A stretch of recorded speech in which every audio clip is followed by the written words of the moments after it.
It was one of those golden Sundays when the world seemed to pause just enough to let people breathe.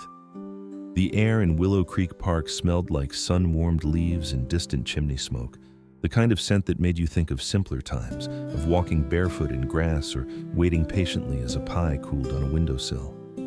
Birds chirped lazily overhead, and the gentle rustle of trees whispered like a lullaby through the suburban quiet. This was the kind of place where neighbors still nodded at each other, where children's laughter danced across the playground, and where no one expected anything out of the ordinary. Emma Carter blended right into the scene. A young woman in her mid-20s with thoughtful eyes and a thrift store cardigan wrapped around her shoulders. She sat alone on a bench near the East Path, her legs crossed at the ankle, one hand curled around a paperback novel with a cracked spine. The other rested near a canvas tote bag filled with scribbled-in notebooks, library receipts, and a flask of chamomile tea. She wasn't hiding and she wasn't trying to be seen. She was simply there, existing quietly in the way that only people who've been through too much too young know how to do. The sun filtered softly through the maple branches above her, dotting the path with light like coins scattered from heaven. Time moved gently until it didn't. Boots on gravel. Emma didn't look up right away.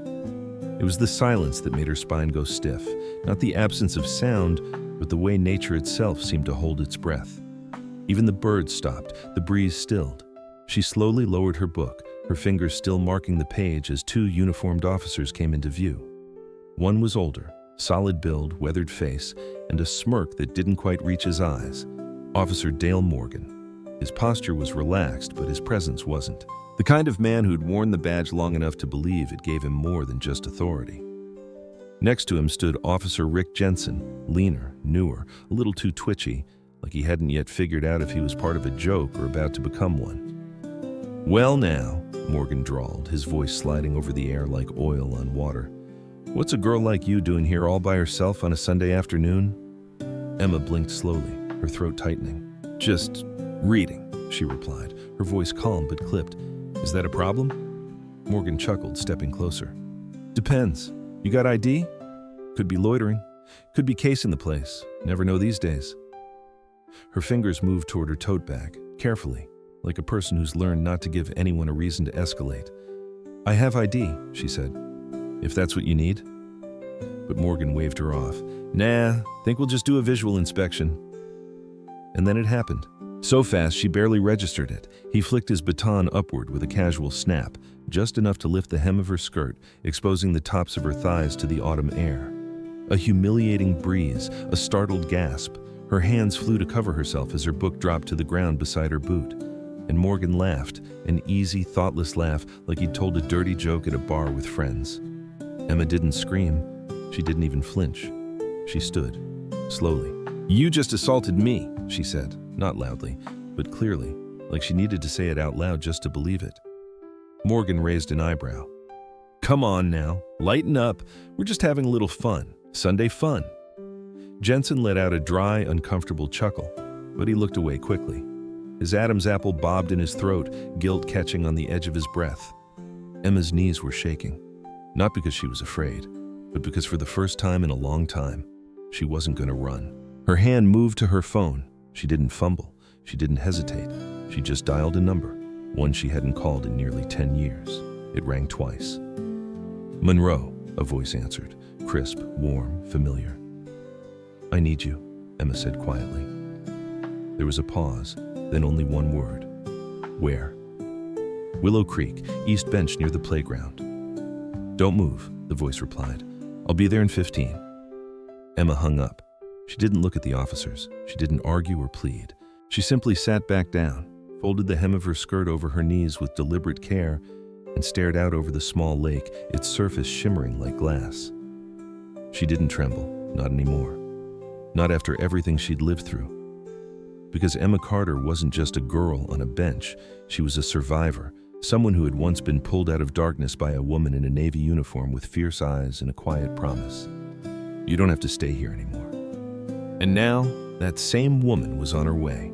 Not with sirens, not with fanfare, but with something far more powerful. Justice. Stories like these remind us why kindness and justice still matter. If this touched you, don't forget to subscribe, like, and share your thoughts in the comments. Your support helps us keep telling the stories that need to be heard." The stillness in the air returned, but this time, it wasn't peaceful. It was sharp, tight, like something in this atmosphere had shifted and was waiting to crack open. Emma sat motionless, her skirt smoothed neatly over her knees, her palms pressed flat against the wooden bench. Behind her, Officer Morgan paced like a man waiting for a problem to walk away on its own. Officer Jensen kept glancing toward the parking lot, his jaw tight, his eyes betraying the internal war he was losing moment by moment. Morgan snorted, his voice low and condescending. "You gonna sit there all day like some kind of statue?" Emma didn't respond. He moved closer, boots crunching against the dry gravel.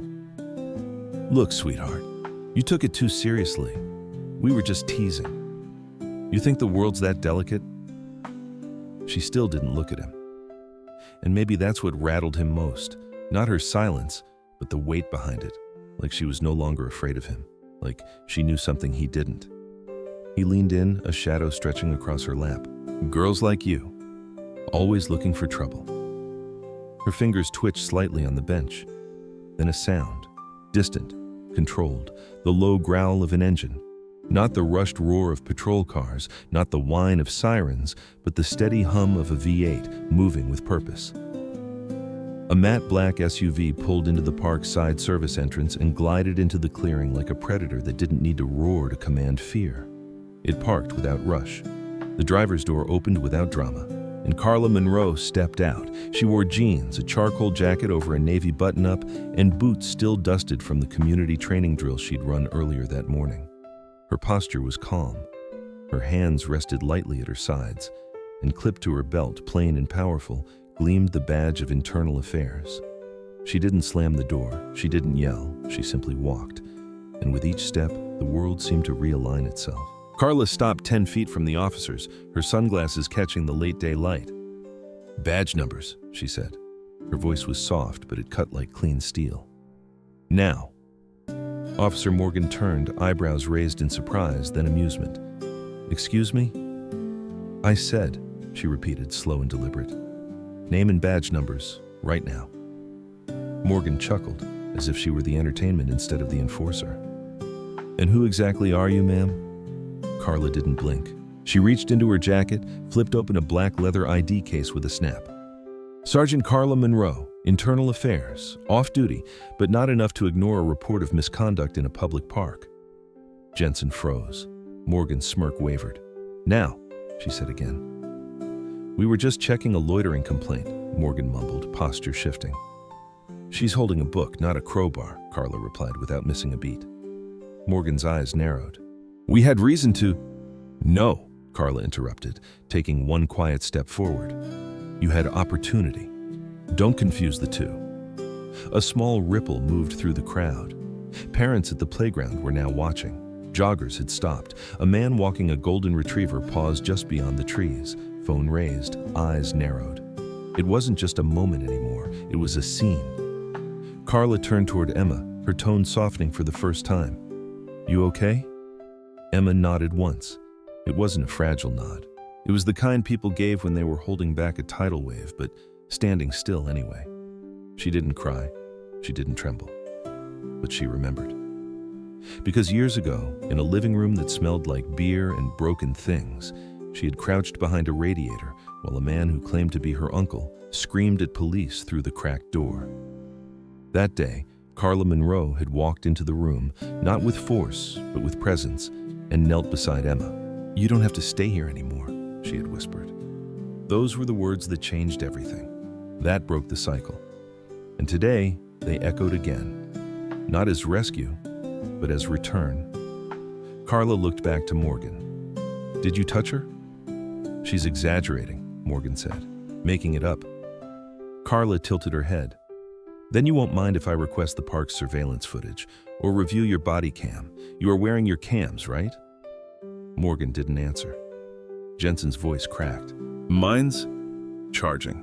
Back at the station." "Convenient," Carla murmured. "And yours?" Silence. Then, from the edge of the watching crowd, a voice cut through. "I saw what he did." Heads turned. An older black man, wearing a faded veteran's cap, stepped forward. His voice was calm, but the weight behind it was undeniable. He laughed, the man said. Flipped her skirt like she was some kind of joke. She wasn't bothering nobody, just reading. Emma stood now, not because she needed to, but because she refused not to. She faced Carla, then the crowd. Her voice was quiet, but firm. His name is Dale Morgan, badge number 117482. His partner is Rick Jensen, 188-127. I memorized them. Carla nodded once. Good. She turned back to the gathering of strangers. Anyone else who saw what happened, please remain. Internal Affairs will take your statements shortly. Your voices matter. Jensen's face had gone pale. Morgan's jaw twitched. You're going to regret making this a show, Morgan hissed. Carla stepped forward until she was inches from his face. In her mirrored sunglasses, he saw his own reflection, a man no longer in control. No, she said softly. You'll regret thinking no one would show up. Then she turned to Emma, her voice barely a whisper. You're not alone anymore. And just like that, the girl she'd once rescued stood beside her. Not broken, not begging, but whole. Because sometimes justice doesn't kick in the door. Sometimes it walks in quietly and refuses to leave. The breeze had picked up just enough to ruffle the leaves, but not enough to move anyone. The park stood still, caught between the past and what was about to come next. Officer Dale Morgan clenched his jaw. Officer Rick Jensen looked like he might come apart at the seams. And standing between them, not with volume but with gravity, was Sergeant Carla Monroe. I asked you for your badge numbers, she said again, voice steady. Morgan scoffed. This is ridiculous. Carla reached into her jacket, pulled out her phone, and tapped the screen. Voice recorder. Active. Let the record show, she said aloud, that Officer Dale Morgan is refusing to provide identification during an on-site inquiry following a witnessed incident involving possible misconduct. Morgan snapped, You're making a scene. No, Carla replied, her tone almost soft. You made this scene. I'm just documenting it. A few people in the crowd murmured in agreement. Then, from the far edge of the growing circle, a voice rose, not loud, not dramatic, just plain and true. I saw what he did. Heads turned. It was the same older man in the veteran's cap, now stepping forward. He walked right up to her, said something smart, then flipped her skirt like it was funny, like it was his right. He looked directly at Carla, and for the first time, his eyes weren't watching. They were witnessing. She didn't do anything, just sat there reading. The crowd stirred. Phones were out now, not just raised, but recording. The footage would go somewhere, wouldn't disappear, not this time. Emma stood beside Carla, her face composed but not cold. His name is Dale Morgan, badge number 17482. His partner is Rick Jensen, 18127, she said evenly. I memorized them when they laughed.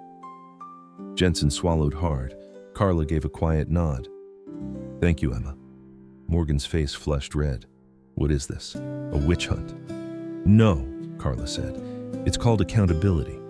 You remember what that is, right? He glared but said nothing. Carla stepped back, glanced at the crowd. Internal Affairs will be taking official witness statements shortly. If you saw what happened, your truth matters. Please don't leave. Then she looked at Emma again, not as a victim, but as a catalyst. And Emma nodded, not as someone afraid, but as someone who had nothing left to lose and nothing more to give up. By late afternoon, the sun had dipped just low enough to stain the city in amber. Carla parked her own car behind the 9th District Station, slipped through the rear entrance, and headed for the internal records room, a windowless space that smelled faintly of toner and tired decisions. She didn't ask the system to flag anything. She did it the old-fashioned way. Complaint by complaint, case by case, scanning for familiar language, cross-referencing patterns. That's when she found it. Melissa Grant, 2017, filed under unsubstantiated. Language, routine traffic stop. Officer conducted on-site search citing nervous behavior. No corroborating evidence. Dismissed. But Carla had been in this game long enough to read between the lines. The phrasing was too neat, too rehearsed. She pulled the physical file, copied the contact number, and dialed. 2 rings, then a pause. Hello? Melissa Grant? Carla said. Yeah, who is this? This is Sergeant Carla Monroe, Internal Affairs. I'm calling regarding a complaint you filed in 2017 involving Officer Dale Morgan. Silence. Then a cautious, trembling reply. They said nothing could be done. Carla closed her eyes for a beat. They were wrong, she said gently. And we may finally have the chance to make it right. But I need you to tell your story. Again. Melissa didn't answer immediately, but when she did, her voice was clearer, braver. What do you need? Just the truth, Carla said. And maybe your courage, if you're willing. Back at the station, Rick Jensen was pacing in the hallway outside the break room. His uniform looked suddenly too big for him. His shoulders sagged under the weight of silence he'd carried for too long. Carla approached slowly, clipboard in hand. You okay? She asked. He looked up. I don't think so. Want to sit? He nodded, and they took the seats by the vending machines. After a long pause, he spoke. Not rushed, not defensive. I didn't touch her, he said. But I didn't stop him either. I just laughed, because I didn't know what else to do, and I was scared of him, of making waves. Carla listened.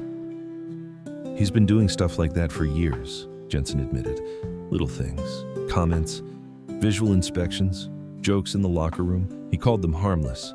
Said they were just women looking for attention. He rubbed his palms against his knees, like trying to scrub off guilt. But they weren't jokes, he continued. He picks the ones he thinks won't speak up. Women who look poor or young or scared, and if they do file a report, it gets buried, every time. Carla didn't interrupt. She let the silence do its work. Finally, she asked, Are you willing to give me everything you remember? Dates, names, times? He nodded slowly. I owe her that. I owe all of them that. And in that moment, Rick Jensen stopped being just a bystander. He became a witness. Over the next 48 hours, the pattern grew. Carla reached out to other names in the files, old complaints, redacted statements, letters that had never received responses. Most never called back. A few hung up, but 3 did speak. One remembered being pulled over with her teenage daughter in the back seat. Another recalled being stopped on her walk home from work, searched for suspicious behavior with no report filed afterward. Each story was small on its own, just a moment, just a name, but together they formed a picture. And now that the silence had cracked, the truth wouldn't stop pouring through. Emma kept showing up too, not just as the girl on the bench, but as a quiet leader. She didn't want revenge, she wanted answers. She sat beside Carla, reviewing files, writing down patterns. She called it the quiet work that makes noise later. One evening, while sorting through paperwork, Carla looked over at her and said, You know you started this, right? Emma smiled faintly. I didn't start anything. I just stopped pretending it didn't matter. Outside, dusk settled over the city. But inside that room, something else had begun to rise. Truth. And it wasn't whispering anymore. There was something different in the air that morning, less like hope, more like tension that had waited too long to be heard. The city council building downtown, normally echoing with bureaucratic monotony, now felt charged. Beneath its brass railings and polished floors, the truth was waiting to be spoken aloud. Inside the chamber, chairs filled quickly. Reporters lined the back wall, their notepads silent but ready. A few people shifted nervously in their seats. Others stared straight ahead. This wasn't just another inquiry. This was a reckoning. Sergeant Carla Monroe stood near the front, not at the podium, not seeking attention, but as an anchor. Her role wasn't to perform, it was to hold space. And beside her, seated upright, was Emma Carter, dressed simply, hands clasped in her lap. The Internal Affairs investigation had officially gone public, and today, testimony would be recorded under oath. First to speak was Melissa Grant. She wore a gray sweater and dark-rimmed glasses. She walked to the microphone slowly, like each step had to pass through memory. But her voice, when it came, was firm. 5 years ago, I filed a complaint, she said. I was pulled over for a busted taillight. Officer Morgan said I looked nervous, told me to get out. Then he searched me, claimed it was protocol. She paused, blinking back the heat behind her eyes. I told them it wasn't right, that he crossed a line. But they said I had no proof, that I was exaggerating. She looked toward Carla. You're the first person who didn't treat me like a problem." A few heads in the crowd nodded slowly. Next was Gina Morales, a former school bus monitor who had never spoken publicly about her encounter.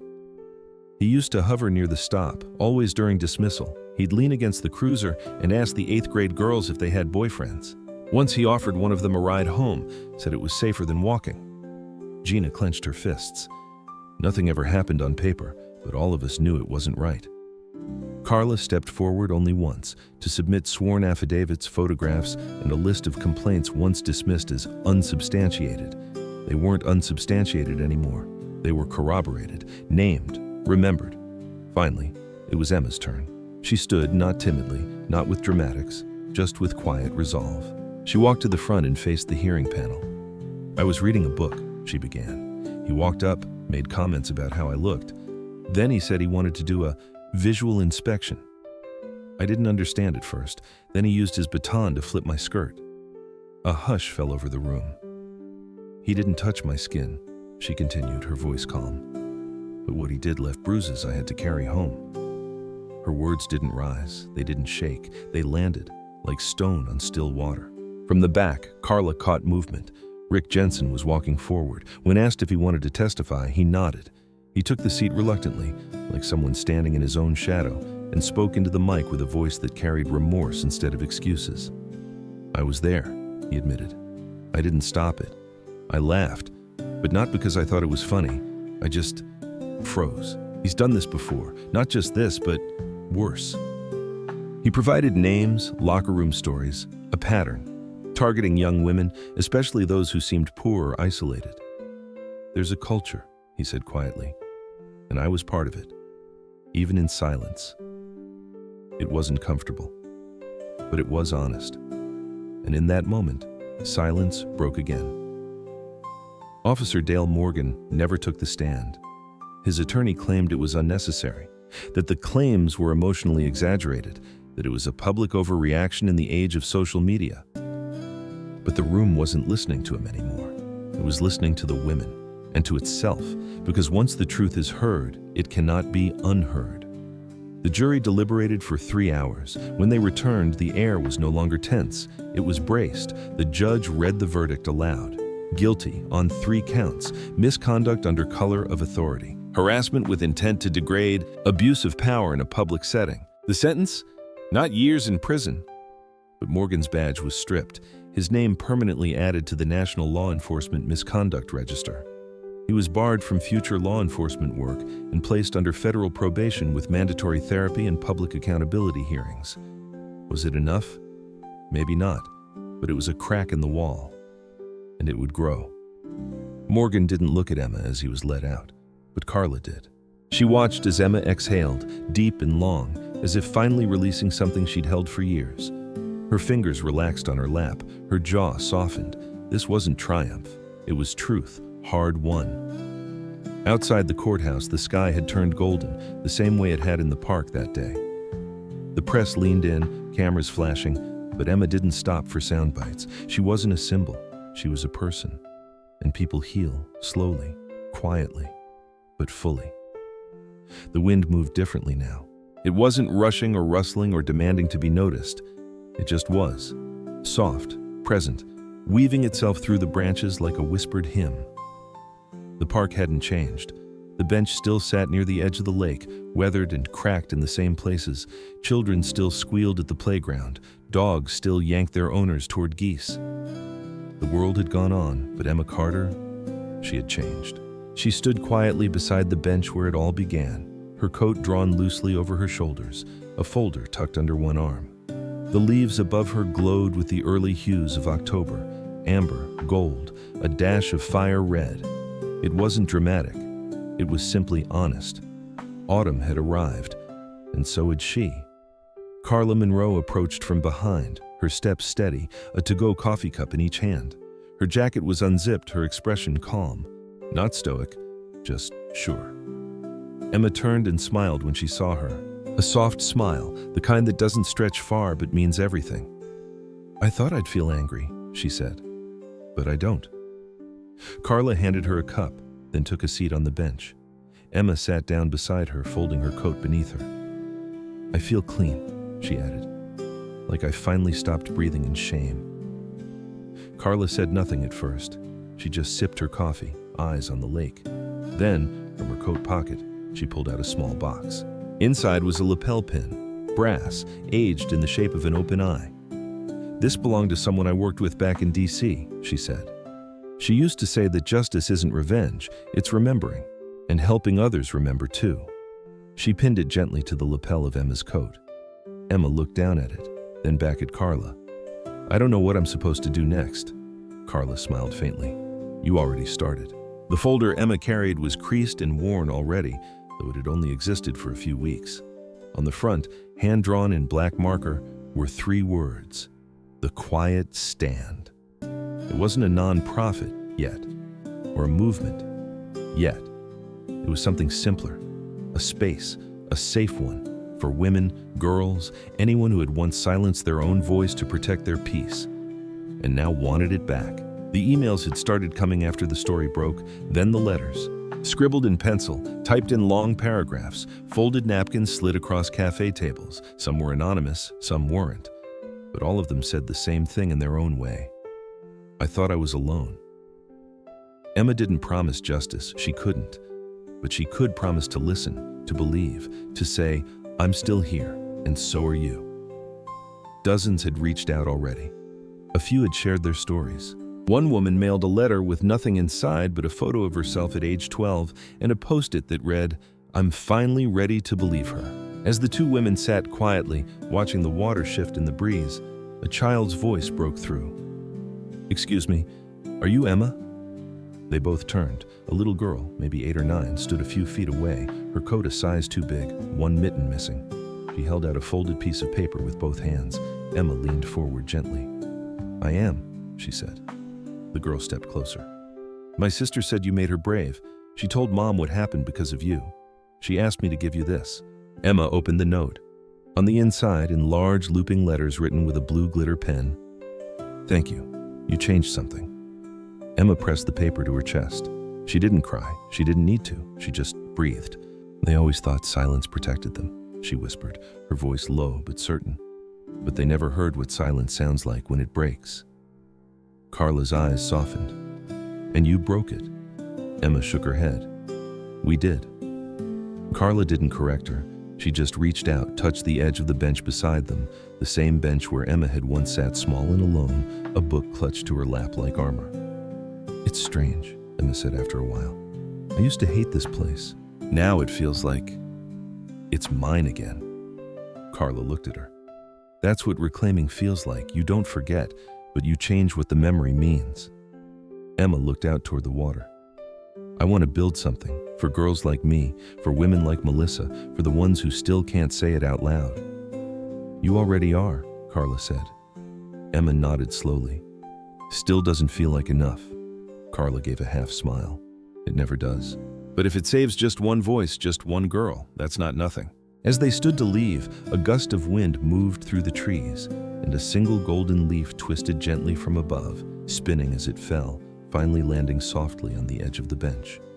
Carla paused. Emma looked at it too. She didn't say anything. She didn't have to. It wasn't just the end.